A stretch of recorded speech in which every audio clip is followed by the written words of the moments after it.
A child once destined for greatness, abandoned in shadow.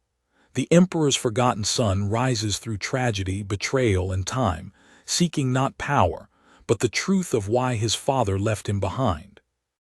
Terra, 31st Millennium. The skies over the imperial palace were black with ash. Not from war, not yet, but from the endless forges that fed the Imperium's expansion. Lightning carved white scars across the clouds, reflecting off the adamantine walls of the emperor's golden throne. Deep within the labyrinth of the imperial mountain, beyond the sanctums of the custodes and the vaults of forbidden knowledge, there was a chamber that no record mentioned.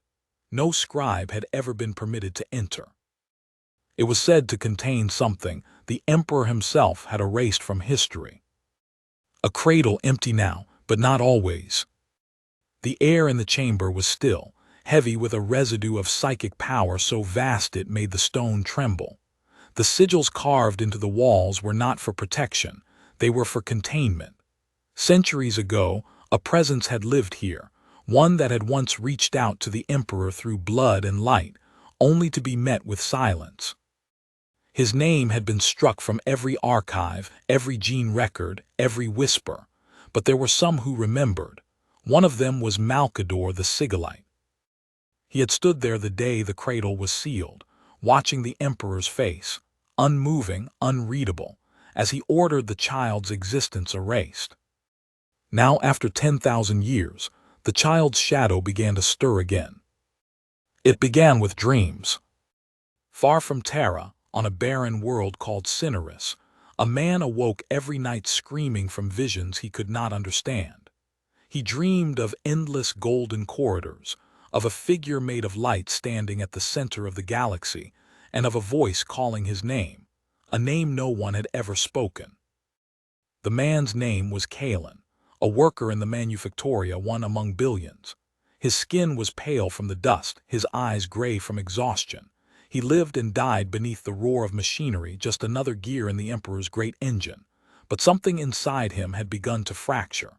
Every day he heard whispers in the static of the vox lines, saw symbols flicker across the machine's spirits, felt the ground hum beneath his feet. The overseers thought him mad. The priests thought him cursed. He thought he was dying. Then one night, as the storms raged outside, he saw it. The golden figure from his dreams, standing at the edge of his bunk, watching him. No words, only a presence that filled the room with blinding warmth. Kalen fell to his knees. Tears filled his eyes, not from fear, but from recognition. "I know you," he whispered. "I've seen you before." The figure extended a hand. Light poured through the room, burning away the darkness. But before Kalen could touch it, the light shattered into fragments, and with it, his vision. He awoke gasping, his hands glowing faintly with a golden hue. The next morning, the entire Manufactorum caught fire. By the time the Adeptus Arbites arrived, hundreds were dead. The cause was declared a plasma rupture. But in the ruins, investigators found strange patterns burned into the floor, spirals, intersecting lines, glyphs older than the Imperium itself. When they touched them, their skin blistered with psychic backlash. Kalen was gone. In truth, he had fled into the wastes, guided by a voice that now spoke clearly inside his mind. It told him to go north, toward the ruins of a pre-imperial temple buried beneath the sands. Each step he took, the world itself seemed to recoil. The dust rose like waves, the sky burned crimson, and the air grew heavy with unseen energy. He reached the temple after 3 days without food or water. Its entrance was sealed by rock and time, but as he placed his hands on the stone, the wall cracked open with a sound like thunder. Inside, the walls glowed faintly with inscriptions he couldn't read, though somehow he understood them. They spoke of a king who had been born to light, but cast into shadow so the stars might remain safe. He saw a reflection of himself carved into the wall. And behind it, buried under centuries of dust, a sarcophagus. When Kalen opened it, he found no body, only a fragment of gold-plated armor, shaped not for a man but for a Primarch. Malcador had warned the Emperor that erasing a soul could never truly destroy it. The warp remembered. Every psychic echo, every forgotten child, every erased name, still existed somewhere in the Immaterium. And now, as Kalen touched the armor fragment, something inside him awakened. Flashes of memory tore through his mind. He saw himself standing beside the Emperor during the Unification Wars, a child of radiant power. He saw lightning storms tearing across Terra as his brothers were created. He saw himself reaching out to them, Horus, Magnus, Sanguinius, but being pulled away, screaming into a void of silence. He saw a world consumed in fire, a hand pushing him into it, and the Emperor's voice, calm and sorrowful. "Forgive me, my son. The galaxy is not ready for you." The words echoed like thunder. Kalen collapsed to his knees. The ground around him cracked open, veins of golden light spreading outward like roots. His body convulsed, every cell within him awakening to the truth. He was not Kalen the worker. He was the lost gene-son of the Emperor of mankind, the forgotten Primarch. But if he had been hidden, it was for a reason. The warp shuddered. Something ancient and hateful stirred in response to his awakening. Across the galaxy, psychers screamed in unison.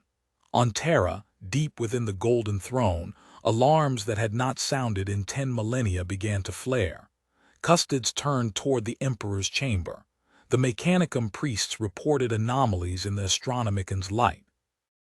And in the silence of his throne, the Emperor's eyes, long closed, opened for the briefest of moments. Kalen wandered the ruins in confusion, torn between fury and awe.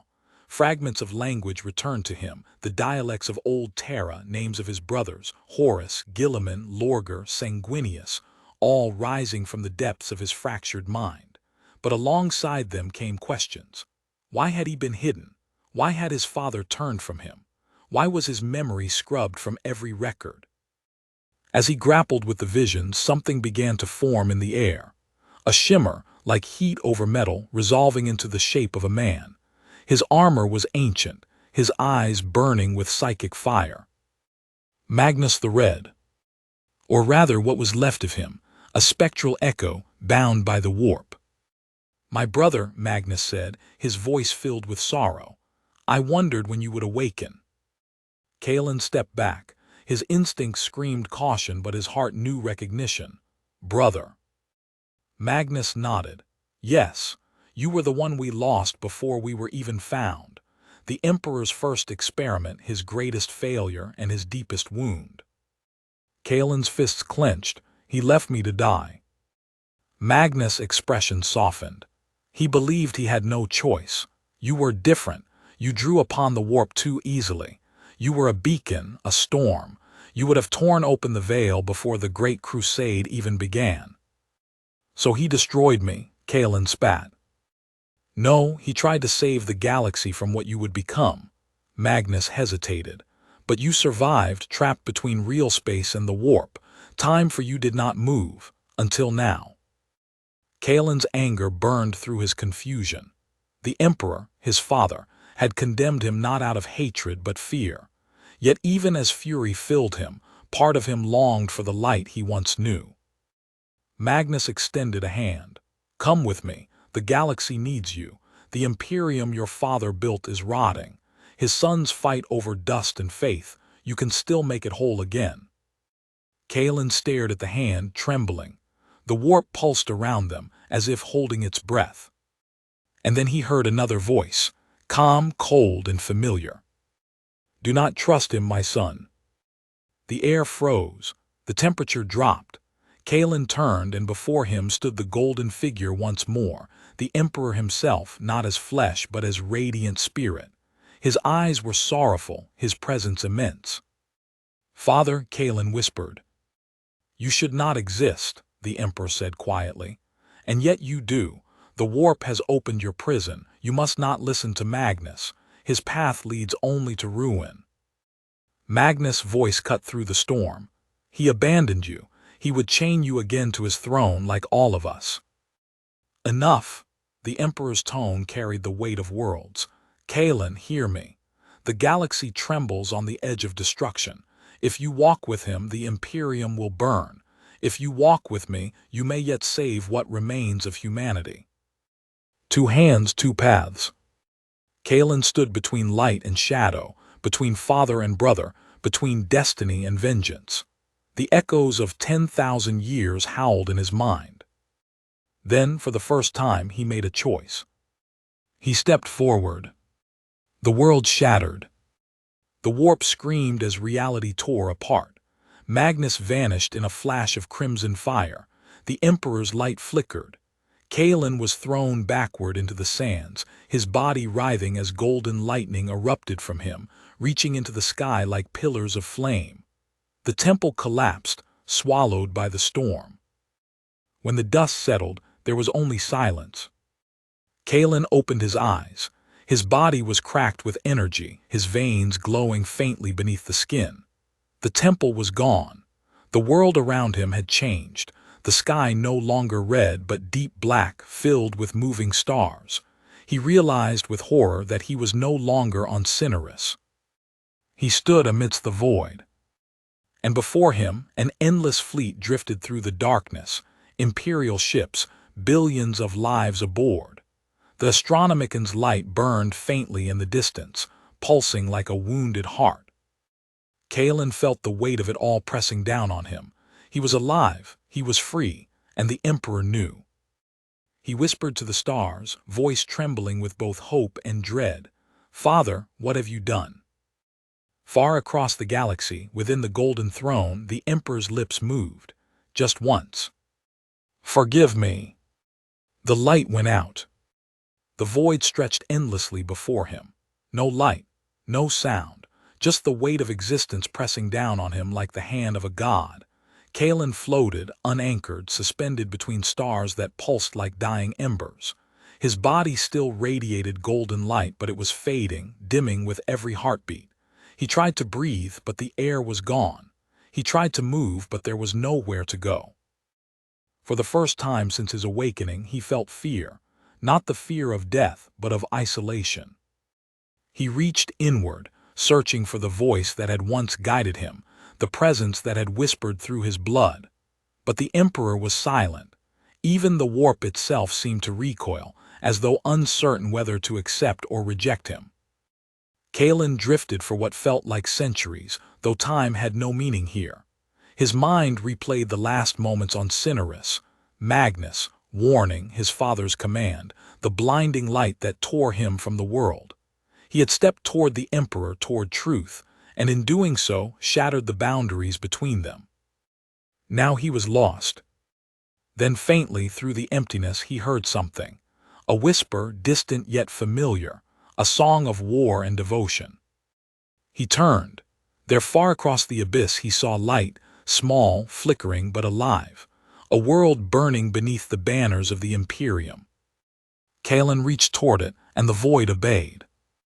When he awoke, he was no longer adrift in the stars. He was standing in mud. Cold wind howled across the battlefield, carrying the stench of oil and blood.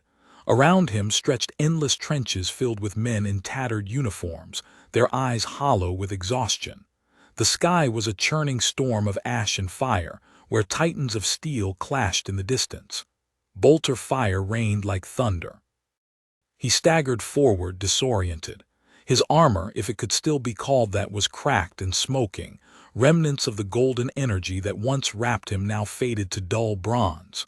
His bare hands were coated in dirt. For a moment he thought he had been cast into some hellish punishment. But then he saw it, the imperial aquila painted on the side of a ruined bunker. Terra's symbol, his father's mark. He was among his armies. A voice cut through the chaos. "You there, get down." A figure in flak armor tackled him into the mud just as a shell exploded overhead. Dirt rained down. Kalen blinked through the haze as the soldier pulled him to his feet. "Emperor's mercy," the man gasped. "You trying to get yourself vaporized?" Kalen stared. The man was human, young, maybe 20, his face lined with grime and fear. His nameplate read Corvan. Kalen began, but the words caught in his throat. What was he supposed to say? That he was the Emperor's lost son, fallen from the stars. Corvin shook his head. You must be fresh off the drop. Welcome to hell. This is Lottie's prime, soldier. Now grab a lasgun before the orcs finish the job. Kalen followed him out of instinct more than understanding. He ducked into the trench, where hundreds of guardsmen fought desperately against the onslaught. Orcs roared across the plains, their war machines tearing through human lines. The ground shook with every impact. Kalen felt their rage, raw, unfiltered, alive with the same chaotic energy that had once surrounded the warp. But amid the bloodshed, something stirred inside him. Every scream, every burst of psychic terror, every desperate prayer, it all resonated. He could feel them. Their fear, their courage, their pain. The psychic bond that tied humanity together thrummed in his veins like a living pulse. And with it came memory. He remembered training beside his brothers in the shadow of the Himalaya mountains. Remembered the Emperor's voice teaching them to command the tides of humanity, to lead, to protect. He remembered laughter, camaraderie, hope, and the day it all was torn from him. He closed his eyes, and for a moment the battlefield disappeared. He saw Terra as it once was, bright skies, the Emperor's armies marching in triumph, banners of unity flying high. He saw himself standing beside his father, young and proud, gazing upon the dawn of a new age. Then he saw darkness, his father's face unreadable, the words that sealed his fate. The warp has already claimed you, my son. You cannot walk among men. Kalen opened his eyes. The present rushed back. Shells fell. The trench shook, and something inside him broke loose. Corvin was shouting again, "Keep your head down." But Kalen didn't hear him.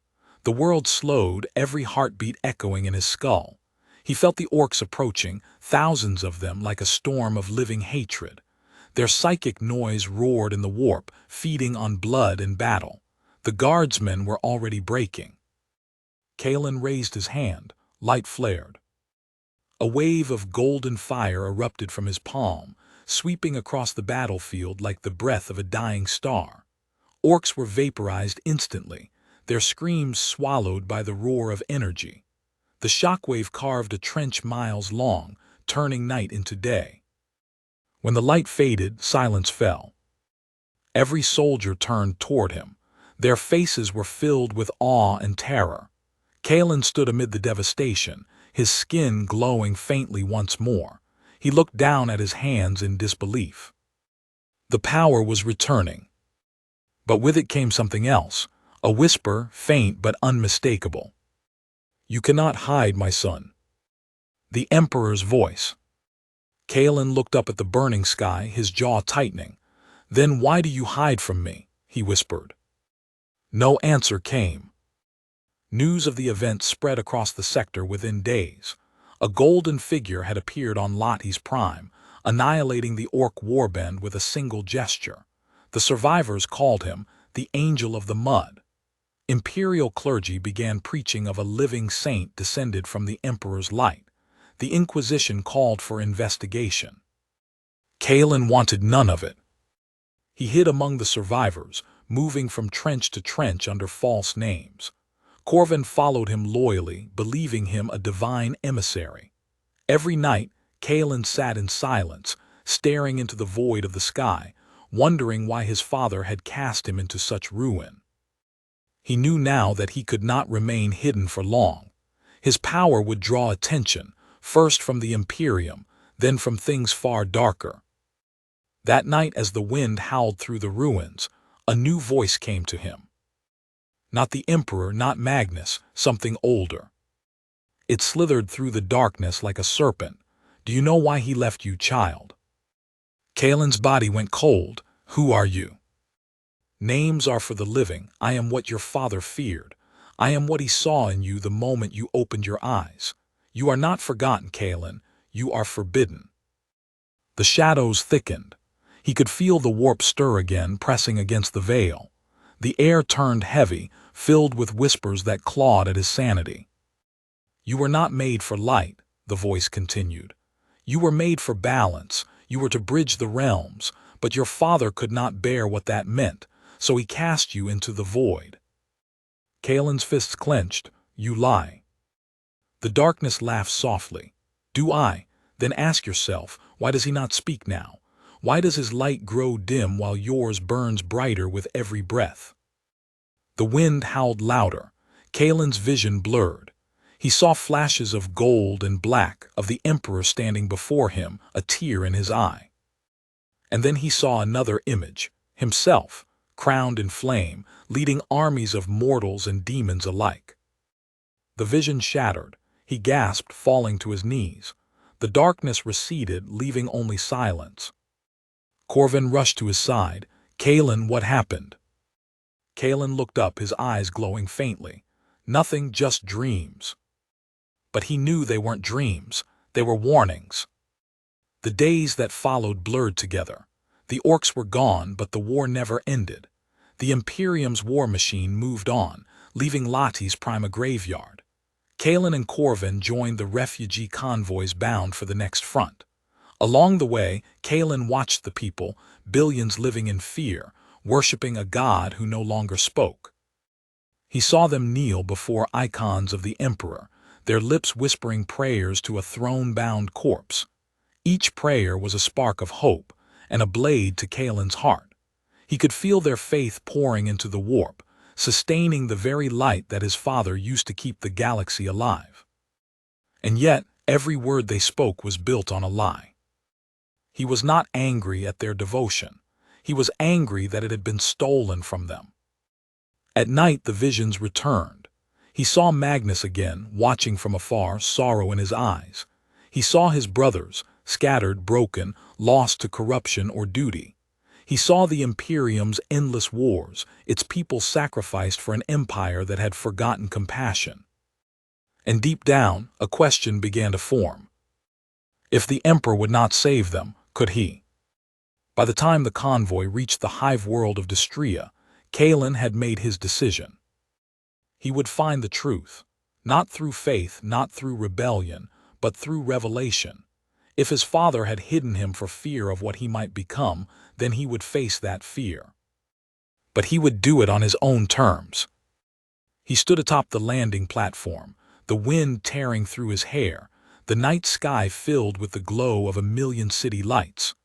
Corvin approached behind him, holding a worn lasgun. "Where to next, Angel?" he asked. Kaelin turned, a faint smile crossing his face. "Nowhere." "What do you mean?"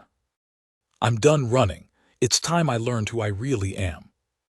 Corvin frowned. "You talk like you're more than human." Kaelin's gaze drifted toward the horizon, where the great spires of the ecclesiarchy reached into the clouds. "Maybe I am, or maybe I'm just what humanity needs." Lightning flashed. For a brief second his silhouette shimmered, golden wings unfurling behind him, only to fade again. Corvin stepped back, eyes wide. "Emperor, protect us." Kaelin placed a hand on his shoulder. "He already has, but someone must protect him now." Then, without another word, he walked into the storm. Far across the galaxy, in the silence of the Imperial Palace, the Emperor stirred once more. The psychic light around the golden throne flickered. The custodes turned toward the sealed chamber, their senses alert. Malkador's shade appeared beside the throne, a whisper of the past made manifest. "He is awake," it said. The Emperor did not answer immediately. When he did, his voice was a low murmur, heavy with sorrow. "I know." Malkador's ghost frowned. "Then why do you not stop him?" "Because," the Emperor said, "I do not know if I should." For the first time in 10,000 years, uncertainty crossed the master of mankind's eyes. The galaxy trembled. Themselves seemed chained to its peaks. Billions toiled within its steel arteries, breathing air filtered through centuries of decay. The ecclesiarchy ruled here as gods among men, and the name of the Emperor was not whispered. It was screamed from cathedral towers that scraped the heavens. Kaelin moved among them unseen, cloaked in the grime and anonymity of the lower hives. His presence was dimmed now. He hid his glow beneath layers of ash and cloth. He had learned that to survive in the Imperium, One must become invisible to its faith. The Inquisition's eyes reached everywhere, and word of the Angel of the Mud had spread far beyond the trenches of Lottie's prime. But Kalen did not come to Destria to hide. He came to remember. Somewhere deep within this world's labyrinthine archives, locked beneath the cathedrals and manufactoria, lay fragments of the earliest records of the Great Crusade. Perhaps, just perhaps, his existence had not been fully erased from them. If the truth of who he was survived anywhere, it would be there. The journey through the Underhive was perilous. Entire districts lived in darkness, lit only by flickering shrine candles and the sickly glow of chem lamps. Statues of the Emperor towered over starving masses, their eyes blind, their mouths open in silent benediction. Kalen watched them and felt a twist of sorrow. His father's image had become an idol. The people no longer prayed to the Emperor, they prayed to a god of their own making. He wondered if his father foresaw this, if he knew that in saving humanity, he would also enslave it. As Kalen walked, a child stumbled from the shadows, a thin boy clutching a metal effigy of the Emperor. "Please, Saint," the boy begged, his voice trembling. "My sister's sick, the priests won't help us." Kalen knelt. The boy's face was pale, eyes wide with both fear and awe. "Why do you think I can help?" Kalen asked softly. "Because," the boy said, his voice barely above a whisper, "you're glowing." Kalen froze. He hadn't realized it, but faint light seeped from his skin where the rags could not hide it. He smiled gently. "Sometimes, light only looks like salvation, little one." He reached out, placing a hand on the boy's forehead. The child gasped as warmth spread through him. The sickness faded, the fever broke. Kalen withdrew his hand, standing before anyone else could see. "Go," he said quietly, "and don't speak of this." The boy nodded and ran into the dark. Kalen continued walking, heart heavy. Each act of compassion threatened to expose him, but he could not help himself.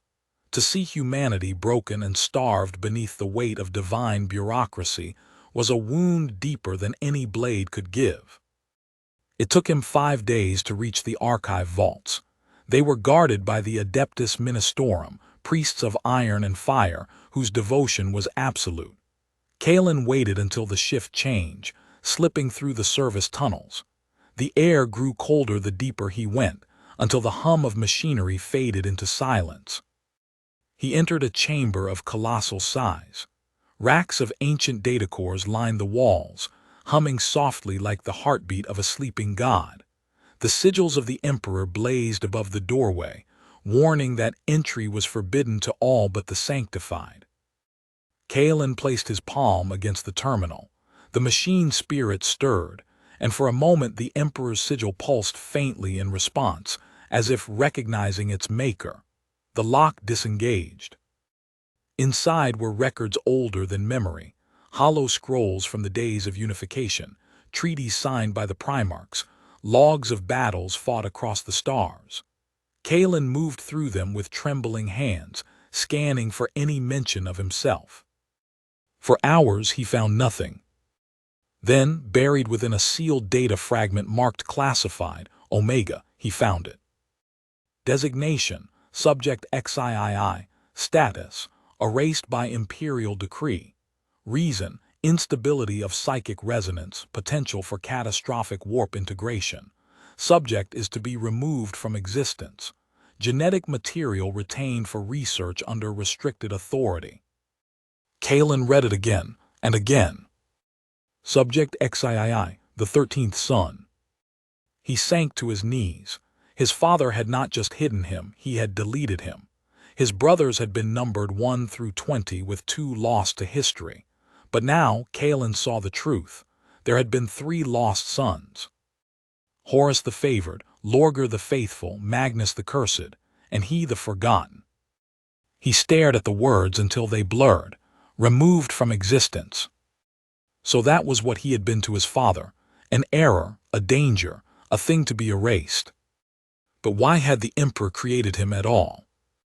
Before he could dwell further, he heard movement. The sound of armored boots echoed through the hall. By order of the Ordo Hereticus, step away from the terminal, a voice commanded. Kalen turned slowly. A group of inquisitorial agents stood at the doorway, weapons raised.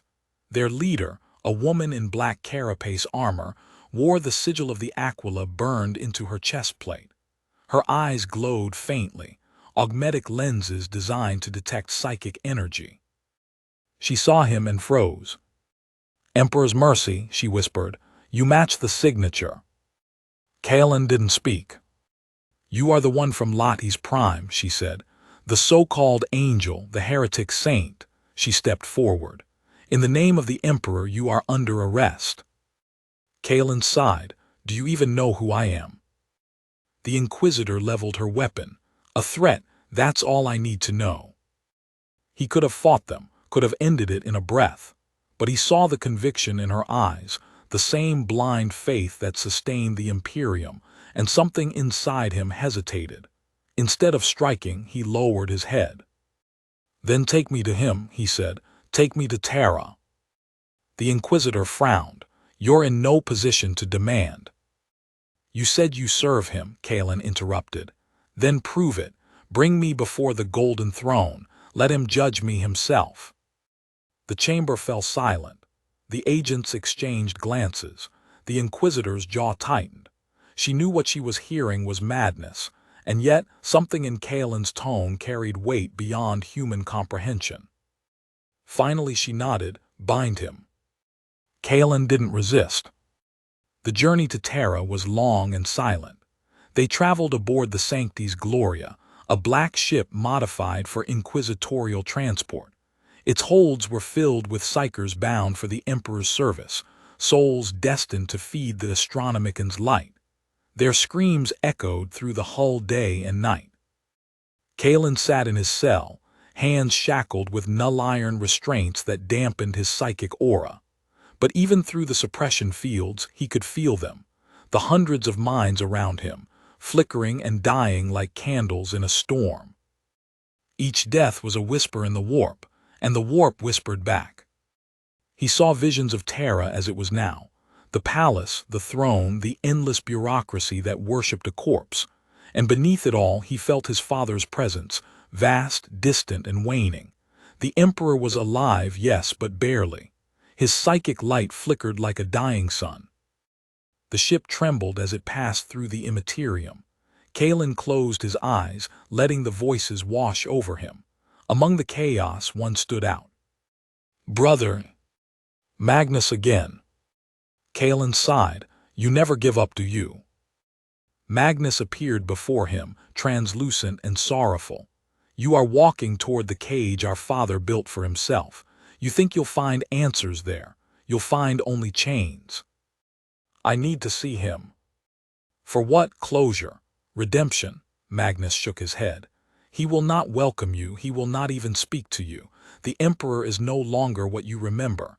He is a machine bound to flesh, a god in agony." Kalen met his gaze. "Then I'll see for myself." Magnus' voice dropped to a whisper. "If you go to Terra, you will not come back."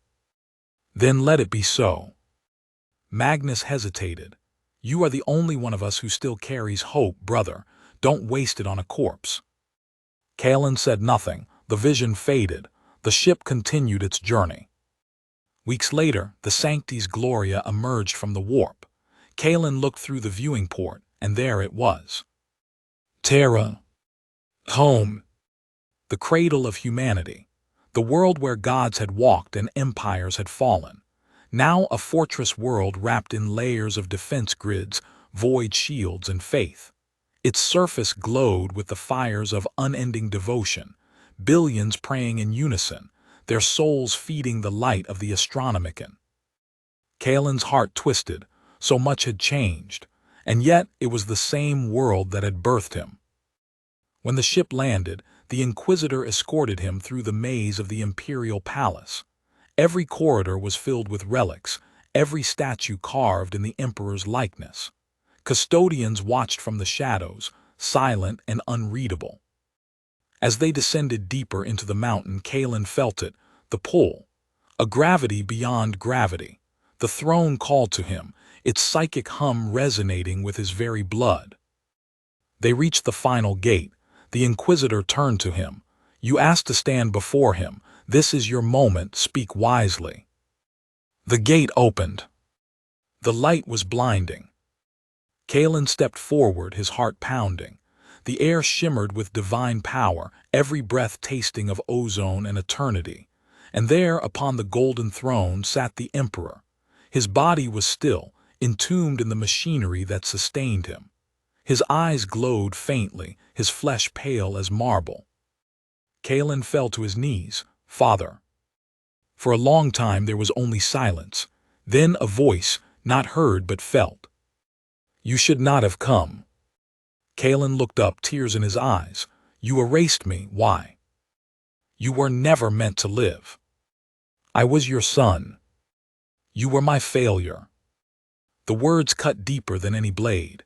Kalen rose, anger burning through his sorrow. "You call me failure, yet look at what you've built. A galaxy drowning in blood, worshipping a lie. I did what I must to save them. Save them, you enslaved them. Their faith feeds your prison." The Emperor's light flared. "Enough." Kalen took a step forward. "Tell me the truth. Why did you destroy me?" There was a pause, a silence so vast it could have swallowed worlds. Then the Emperor spoke again, his voice softer. "Because you loved too much." Kalen froze. "Your heart was open to all life. Even the warp itself reached for you. Had you lived, you would have torn the veil between realms out of compassion alone. The galaxy would have burned in your mercy." Kalen's rage faltered. "Then you feared me." "No, I feared what your love would unleash." The air trembled. Kalen felt tears on his cheeks. "And yet you left me in the dark. Better darkness than damnation." He took another step, now only meters from the throne. "Then see what your darkness has made of me." The light around the throne surged, throwing Kalen backward. Lightning crackled through the air. The Inquisitor shouted, but her voice was lost in the storm. The Emperor's psychic field enveloped him, burning through his mind, showing him visions. The siege of Terra, the heresy, the endless wars. Humanity standing on the brink again and again. And through it all, the Emperor's silent endurance. Kalen screamed. The visions were too much. He saw what his father carried, the pain of 1,000,000,000 deaths every second, the cries of an entire species balanced on his will. He understood then. The Emperor had not abandoned him out of cruelty. He had done it out of necessity. And yet, understanding did not bring peace. Because in the end, Kalen was still alone. The storm subsided. Kalen knelt on the marble floor, smoke rising from his skin. The Emperor's voice faded to a whisper. "Go, my son. The galaxy is not ready for you." Kalen looked up one last time. "Then I will make it ready." The light dimmed. The throne returned to stillness. The Inquisitor approached cautiously. "What did he say to you?" Kalen turned to her, his eyes glowing faintly gold. "He told me the truth." "And what truth is that?" "That salvation and damnation are the same thing." He walked past her toward the gates. None dared stop him. The custodes watched in silence, their expressions unreadable. Outside, the storm of psychic light around Terra intensified for a moment, flaring brighter than it had in centuries, then settling into calm. Kalen looked back one last time.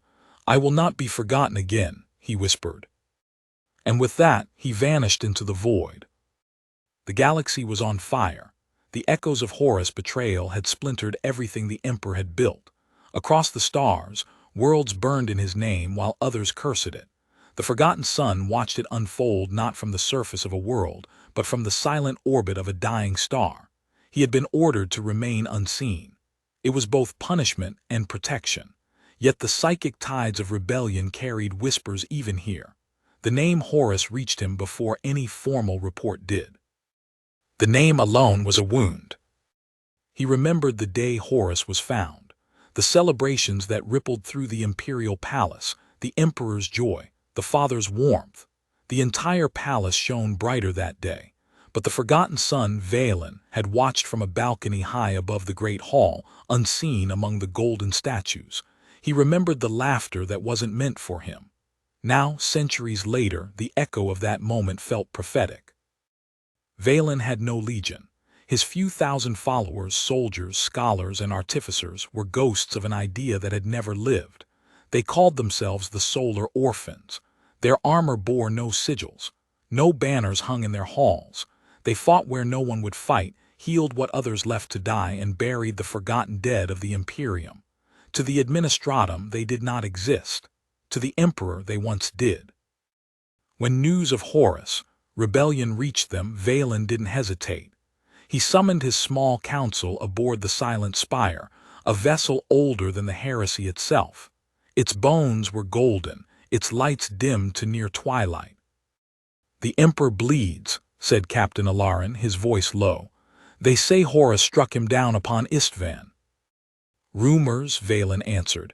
His tone was calm, but his eyes burned. "But rumors have teeth now. We cannot ignore them." "Then what are we?" asked the chaplain, an old man whose armor bore the scratches of 10,000 unrecorded wars. "Do we fight for a father who forgot us, or for a galaxy that never knew we existed?" Valen looked around the chamber, his face drawn in shadow. "We fight for what he intended, not what he has become. We fight for humanity." Those words sealed their fate. The Solar Orphans took to the void, answering distress calls no loyal fleet could reach. They fought demons before the heresy had even named them. They liberated worlds too small for the legions to notice.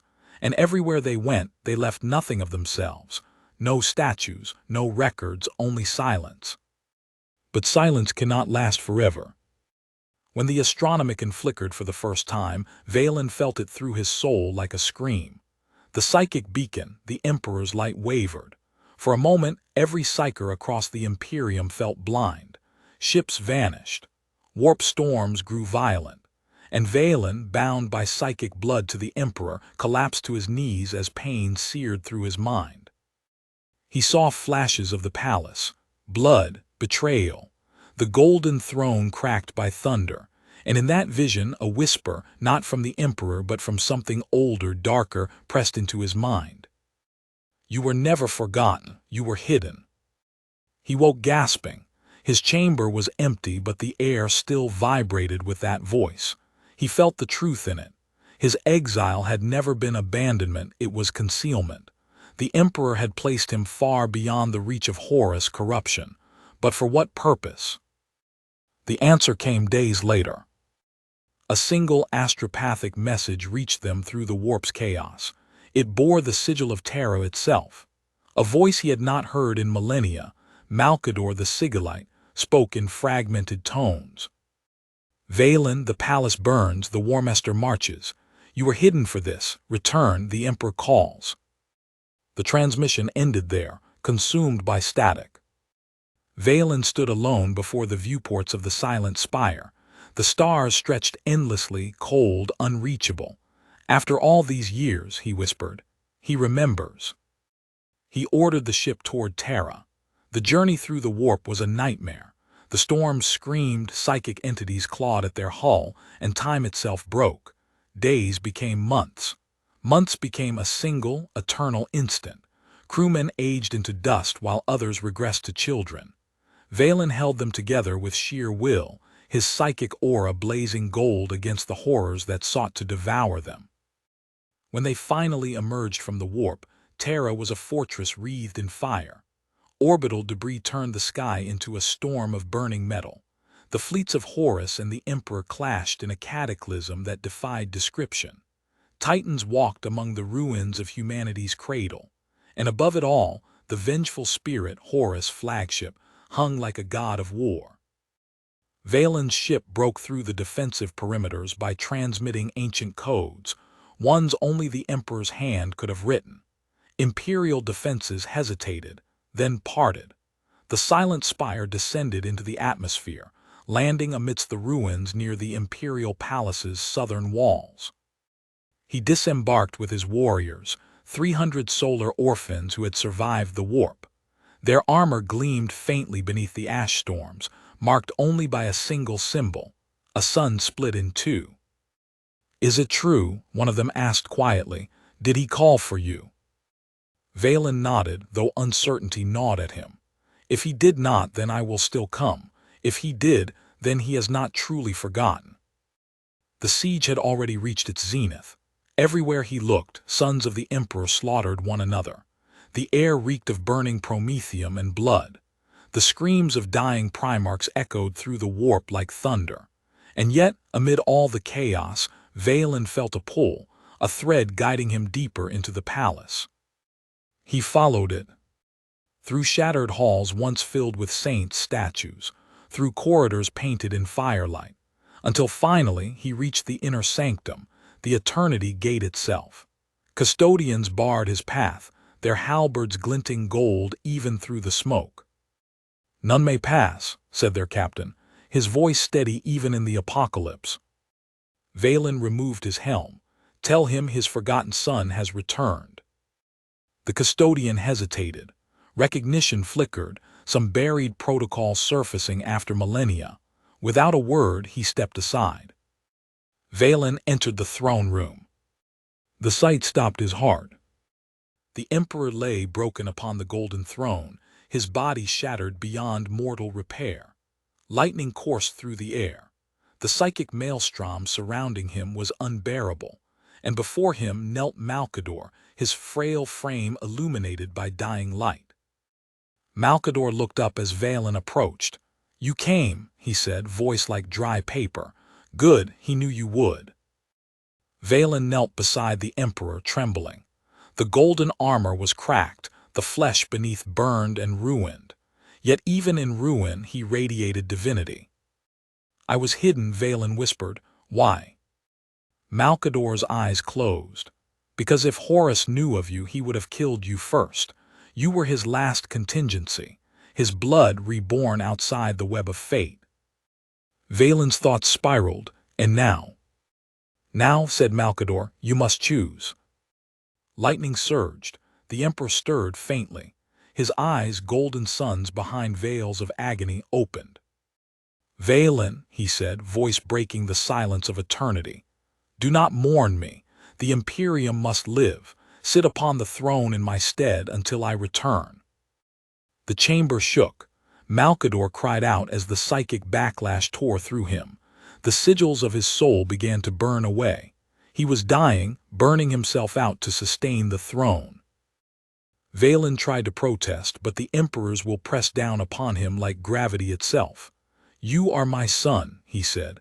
"My final light, keep the flame alive." The last thing Valen saw before darkness claimed him was the Emperor's golden hand reaching toward him, fading into radiance.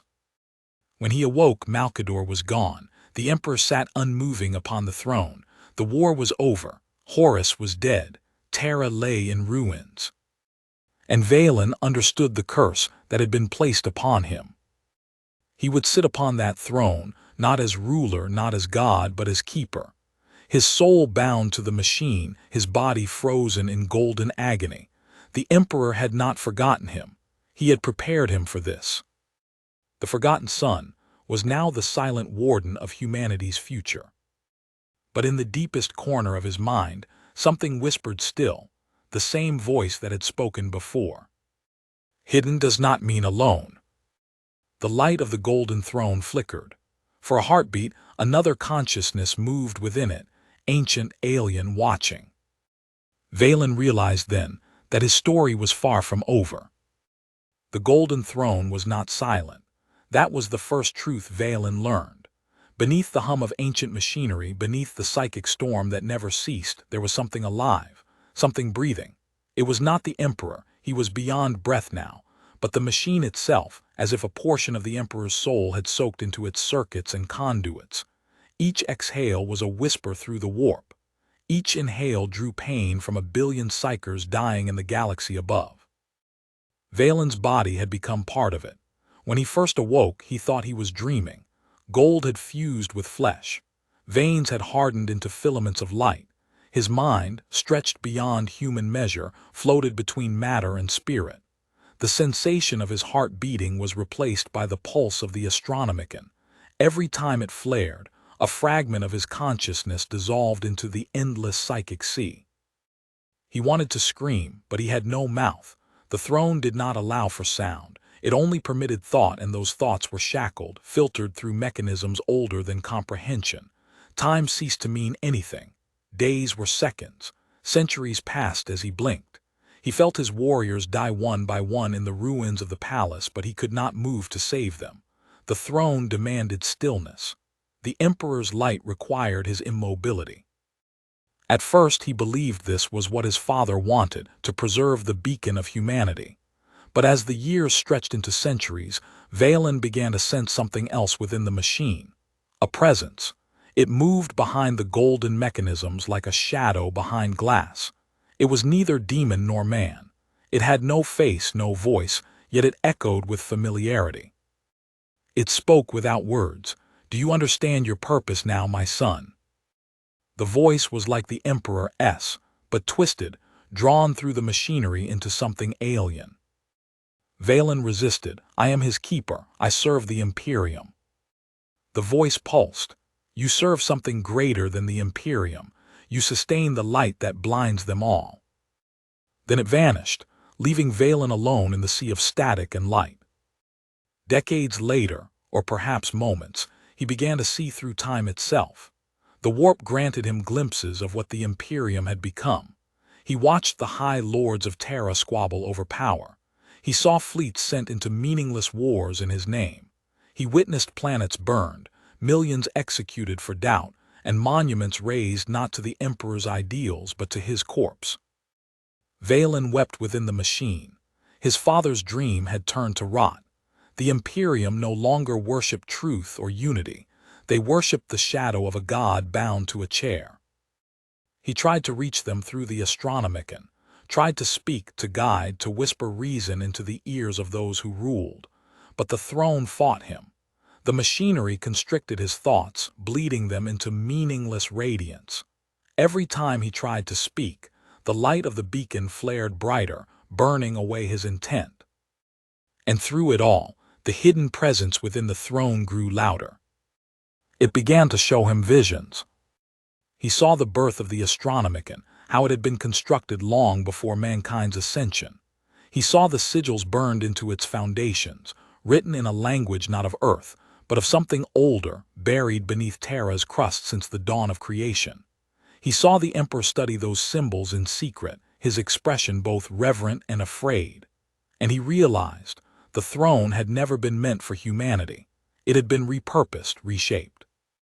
The emperor had bound himself to an artifact of an extinct power, a prison masquerading as salvation. And now Valen was inside it. Terra's night was endless. To those who lived above the catacombs, the stars had long vanished behind ash and faith. Pilgrims still gathered by the millions in the shadow of the palace, weeping, chanting, offering prayers to a god who no longer heard them. The astronomicon's pulse filled their dreams, its light the heartbeat of a corpse that refused to die. But deep beneath the marble and adamantium, beneath even the roots of the palace itself, another light stirred, faint, fractured, human. It was Valen. He had forgotten the sensation of motion. For millennia he had been the throne, its pulse, its mind, its soul. Yet something had changed. The machinery no longer hummed in harmony. The circuits that bound him flickered. The warp storms that once fed upon his pain had quieted, and within that stillness he began to feel again. At first it was agony, nerves reforming after eons of dormancy. But then came clarity. His senses, dulled by centuries of radiance, sharpened until he could feel every flicker of the warp like wind on skin. Somewhere above, custodians spoke solemn words over the endless golden form of the emperor. Valen heard none of them. His attention was drawn below, into the dark hollow beneath the throne, where the hum of the old god still lived. He reached out with his mind, no longer as a servant but as something greater, something tempered. The throne resisted, but weakly. The shadow that once whispered to him was quiet now, though he felt it shifting, wounded but not destroyed. It pulsed faintly beneath the layers of psychometal and sacred circuitry like a dying heart. Valen plunged his consciousness downward, through metal and light, through time and history. He saw fragments, the Emperor forging the golden throne in secrecy, his hand trembling as he sealed ancient runes into its foundations. The same runes Valen had glimpsed in visions, symbols of a pact that should never have been made. The deeper he went, the clearer the truth became. The throne was not built by human design. It was a cage built atop another cage. Beneath its sanctified layers lay something the Emperor had sought to contain, an entity that predated mankind's first spark. It was not chaos, not God, not demon. It was memory, a sentient echo of the warp itself. And it had learned his name. Valen. The voice returned, softer this time, almost pleading. You misunderstand what I am. I am not your enemy. I am the cost your father paid. Valen felt its presence not as malice but as sorrow. Every syllable dripped with millennia of longing. He hesitated. You fed on us. You consumed him. You tried to take me. The voice trembled. No, I sustained you both.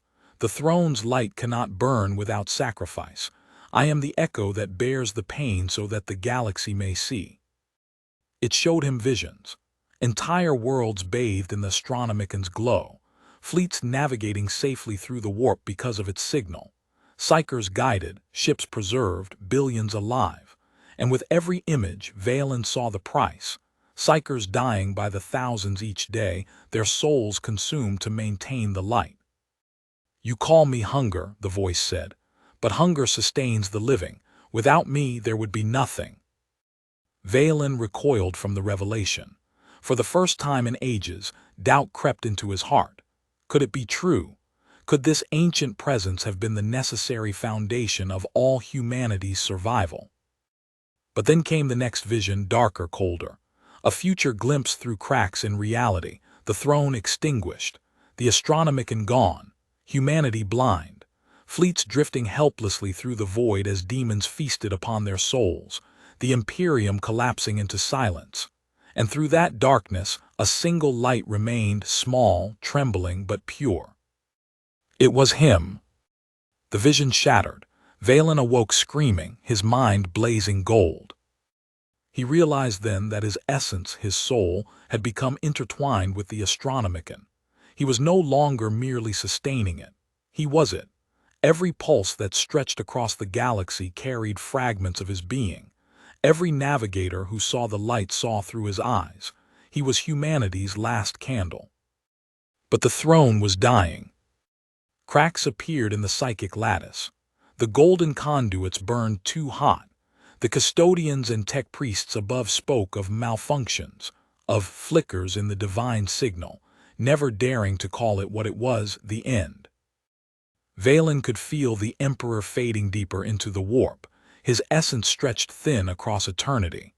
The link between father and son weakened until it was little more than a breath, a heartbeat lost in a storm.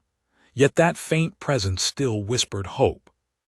You are my continuation, Valen, not my shadow, my proof that light can survive even without me. Valen had no tears left to shed, but if he had, he would have wept then. For the first time in 10,000 years, he no longer felt forgotten. He began to act. Using what control he still possessed, he wove fragments of his will into the Astronomican's light once more. But this time, he didn't send warnings or memories. He sent dreams. Dreams of unity, of forgotten truths buried under dogma. To billions of sleeping minds across the galaxy, he whispered visions of the Emperor as he truly was, not a god of wrath, but a father who gave everything for his children. Across the Imperium, the faithful stirred. Some awoke in terror, convinced they had been touched by heresy. Others fell to their knees, weeping with a love that words could not describe. And among them rose a new kind of believer, not one who worshipped, but one who remembered. The remnants of Valen spread once more, though they never knew his name. They called themselves the keepers of the first flame. They appeared on forge worlds, hive cities, void stations, ordinary souls who carried fragments of truth like embers in their hearts. And wherever they went, the shadow of the throne faltered. The entity beneath the machine stirred restlessly. "You cannot let them see," it whispered. "The light must blind, not reveal." Valen ignored it. He poured his strength into the dreams, feeding them with everything he had left. The Astronomicon flared across the stars, brighter than it had in millennia. Navigators wept at its brilliance, claiming they saw the Emperor's face within the light. But those who looked closer saw something else, a human figure, unarmored, unadorned, standing in the heart of the radiance. It was not the Emperor, it was Valen. The throne screamed. Circuits overloaded. Warp energy boiled through the machinery. Custodians rushed to contain the psychic surge, believing it the Emperor's wrath. But Valen no longer cared. The light was his now. His father's work was his inheritance, and he would not let it rot into blind worship. The shadow struck back. It erupted from the foundations like black fire, flooding through the psychic channels, clawing at his soul. "You would destroy everything. Without me the light dies." Valen's mind burned, then let it die. The Astronomicon flickered. Across the galaxy, warp routes collapsed, fleets vanished, chaos surged, billions screamed. But within the silence that followed, a new pattern emerged, faint, unstable but real. A new light born not of machinery, not of sacrifice, but of memory.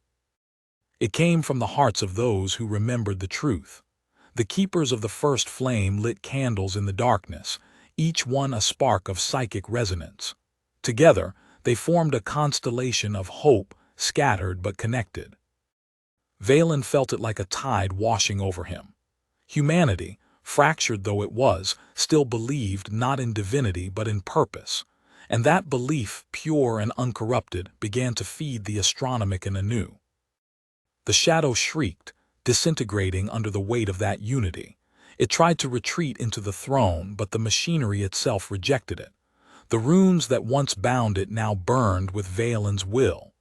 One by one, the old sigils shattered, releasing the last fragments of the ancient pact. For the first time since its creation, the golden throne was free. Valen felt his consciousness expanding beyond the machine. His body dissolved into light, merging with the Astronomicon, spreading across the stars like dawn. He was no longer bound to Terra, no longer confined by gold or pain. He had become the memory of what his father had hoped for, the Emperor's dream made manifest. He drifted through the warp, feeling the lives of billions brush against his mind, the prayers of soldiers, the laughter of children, the courage of the forgotten. Every act of love, every defiance of despair, strengthened him.